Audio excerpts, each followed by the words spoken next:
Hey, what's up, lightboltjoe here. Today we are going to discuss the brand new 2022 Disney Plus original film, live action remake original film. There we go. Directed by Robert Zemeckis.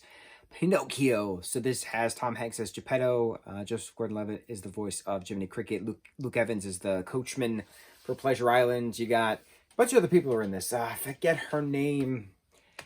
The actress, she's an incredible talent. She plays the Blue Fairy. She's going to be Elphaba in the live action. The movie films Wicked alongside Ariana Grande as Glinda. She was also in that hotel movie with Chris Hemsworth, Fast Times at the El Royale, Bad Times at the El Royale, whatever the hell it was called. Incredible actress, incredible talent, incredible singer. She singing When You Wish Upon a Star is just so cool to hear. And that's the song, which is the Disney song, When You Wish Upon a Star, right? We hear it all the time at every Disneyland, Disney World, every Disney park has it, every Disney film has it, right in the beginning with the logo, right? And then it's wonderful. So this, I had low expectations for it because I don't like the 1940 cartoon. I never did. And we talked about this recently, that I didn't like it. I never read the books from the 1880s. I can't compare them. So I don't know if the Disney version is affluent to page for page of the books. I don't know if the 2022 version is page for page compared to the books. What I do know is that people don't read, and people only compare to originals. So when you're taking a live action remake into effect and it's based off of the original, sometimes other things are taken from inspiration to make it a live action. Live action has people kind of thing, right? So there's actual emotion, there's actual breath. It's not just a cartoon which you can easily manipulate via art. This is actual people with actual tears, with actual breathing, with actual sweating. So it's different, and the source material might be different. I know we talked about how I didn't really like the live-action Mulan, and I know that was based more so on the poem, but I hated how they got rid of Mushu, and threw in that Mulan herself had a bunch of magic, and she herself was a phoenix. Like, I don't think that was even in the original poem. So where did that come from? Annoying. We talked about how I could not stand the live-action Beauty and the Beast from back a few years ago, because they kept swearing it's going to have nothing to do with the Broadway musical. It's going to have nothing to do with the Broadway musical. And what happens? They use Home Again as a musical score when Emma Watson's bell is thrown into her room, and the song is this home? Is this where I will live forever? But she's not singing it. It's just the da-da-da, da-da-da-da-da-da-da, as musical interlude. Bro, don't lie to me. Don't tell me that live action has nothing to do with the Broadway musical, when in fact it had everything to do with the Broadway musical. You just chose to ignore the greatest song part of it. Fuming. I'm still fuming all these years later. So, with Pinocchio, I had no expectations for it because I never liked the first cartoon. I never read the books. I couldn't compare it. So the fact that Robert Zemeckis is directing it, and right in the beginning you have Roger the Rabbit, Jessica Rabbit, Cuckoo Clock inspiration. You got, which Robert Zemeckis directed Roger Rabbit back in the day, which is a Disney property. So cool. Pinocchio was in Roger Rabbit back in the day, 1988, I think. Takes place in the 40s. So cool. That's what Toontown is based off of. So cool. You had all the different cuckoo clocks. You had a Donald the Duck cuckoo clock. You had a Tangle cuckoo clock. You had a Snow White dying cuckoo clock. You had a Sleeping Beauty dying cuckoo clock. You had a what else? You had Woody and Bullseye. It was just so cool having all these different Disney iterations. But like Cleo is this beautiful goldfish, and Figaro as this cute little cat, and see, I still don't understand why Honest John is a talking, walking fox and Gideon is a walking bobcat who doesn't speak. I don't get it, but Keegan-Michael Key was hysterical as Honest John. Hysterical. Convincing Pinocchio to, go off and be famous. Stromboli's part was great, having this new puppet thrown into the mix, Angelina the ballerina. Being puppeted by this girl who has not a bionic leg, but more of a brace to help her gimp leg be stable enough to do ballerina stuff. That was a neat thing. Very Muppety, where you will always talk to the puppet. You never notice, you never acknowledge the puppeteer because the puppet is the main focus. That was cool. I really like that technical aspect. A lot of steampunk to this. Cogs moving, steam hissing, things to get machines going because it's set in the 1800s, Italy. Very, very neat throwing it all together. Very quick, but even it's an hour and 50 something minutes long, so it's not a fast movie, but it goes so quick. All this happens within a day.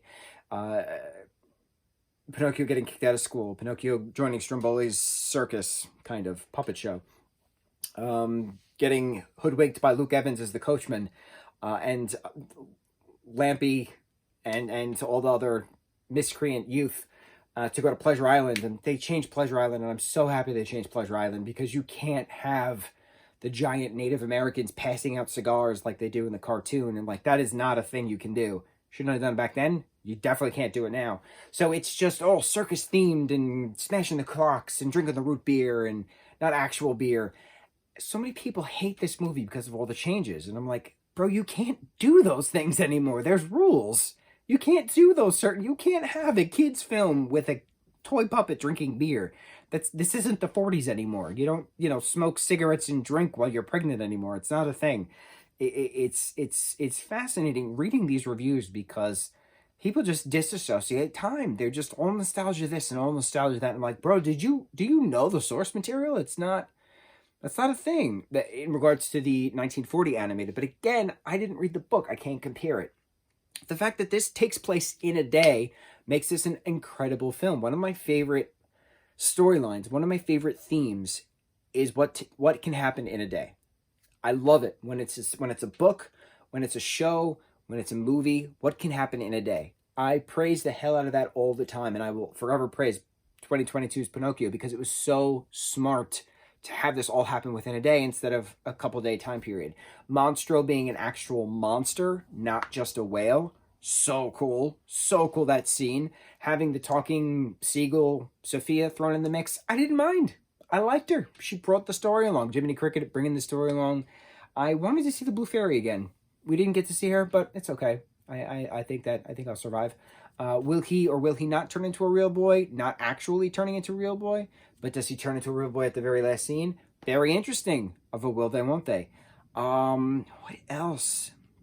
The fact that Pinocchio is based off of Geppetto's dead son, that threw me for a loop. I was like, bro, this was a level of drama I did not know that I needed, and it worked. Works so well. Robert does an amazing job with bringing story around. Robert Zemeckis, the director, bringing story through and through, and focusing on where to show the emotion. But he also has a great mind of cinematography. Camera angle here, pan down there, pan up here. It's just, I love the way he films. Robert Zemeckis, we know him from Back to the Future. I have my Lego DeLorean and Marty McFly and Doc Brown right down there. It's so cool watching someone. Did he do Ready Player One? I feel like he did Ready Player One, which is another film I absolutely love. Or was Spielberg Ready Player One? I think Spielberg was Ready Player One. The two go hand in hand. Watching someone for decades and being a fan of their work for decades and then actually being able to see them do something again and getting destroyed from it makes no sense to me. But people need to feel a sense of pride for nostalgia. And because of that, they're not seeing the beauty of this film. This was a beautifully well done, dark film. Very well done. I shed a tear. When Geppetto is dead on the beach and Pinocchio cries, I had a tear run down my cheek just as Pinocchio had a tear run down his cheek. Beautiful. Well done. Very smart. I am very excited for Lilo and Stitch whenever that comes to Disney Plus. Cannot wait, because that I know is going to respect the hell out of Hawaiian culture. I cannot wait to see the behind the scenes. I can't wait to see the shooting. I can't wait to see all of it because it's going to be absolutely flawless. I know this just because of how well done this was. This took source material that you can't use anymore and changed it for the better. And with Lilo and Stitch, there's a beautiful scene that was cut from the actual final film. It's these tourists are asking Lilo, you know, where the beach is or whatever, and then they say, "Oh, what a beautiful native girl," or something like that. And it was cut, and rightfully so. You can't say it, but like I know that they're going to show that level of respect, that level of acknowledgement to the culture, to Hawaiian culture, to Native Hawaiian culture within this film, and I'm so excited, and I can't wait. I can't wait because I know they're going to change the hula stuff up, and I can't wait to see the change. And I also can't wait to hear all of the crybabies screaming, "Oh, why kill my favorite show?" Bro, I have a Stitch tattoo literally on my arm, literally on my arm. Girls, little tiny girls stop me all the time. Oh my god, I love Stitch, and it's so funny because the 8-year-olds who are like, you know, starting to like talk to random strangers. Keyword, you shouldn't talk to strangers, kids. But when you see Stitch, they can't help it. They freak out. And then their parents are like, "Oh my god, I'm so sorry." Like their child is freaking out. And I'm like, no, don't worry about it. And then the ones who like actually grab my arm to like look, the parents are like, "Oh no, oh we can't do that. No, I'm so sorry." I'm like, no, it's okay. And then I'll like talk to the kid to calm them down because they're so excited to see Stitch. Bro, I got this because I like Stitch. I didn't get this for anybody else. I got it for me. But the fact that I have it and people can see it, it's an obligation to talk about it. So I can't wait to see Lilo and Stitch, the live action film, because I'm such a big...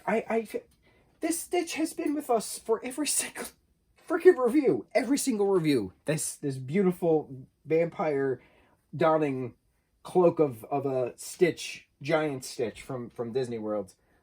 Friend's mom had given me from back in the day, has been with us all the time. We love Stitch stuff everywhere. Point of my story is people are going to complain when the live action Lilo and Stitch comes out. People are going to say, "Oh, why take this scene out? Oh, why change that?" It's going to be incredible in the hashtag representation matters bit, and I cannot wait, and I can't wait for there to be replica necklaces that David has, which is the Maui hook, basically, which is just a Pacific Island, you know, myth fish hook point to begin with. But I can't wait. I can't wait. I'm so excited. Pinocchio is incredible, and here I am just jazzed up about everything else. I'm so excited. On to the next review. Mucho mahalo.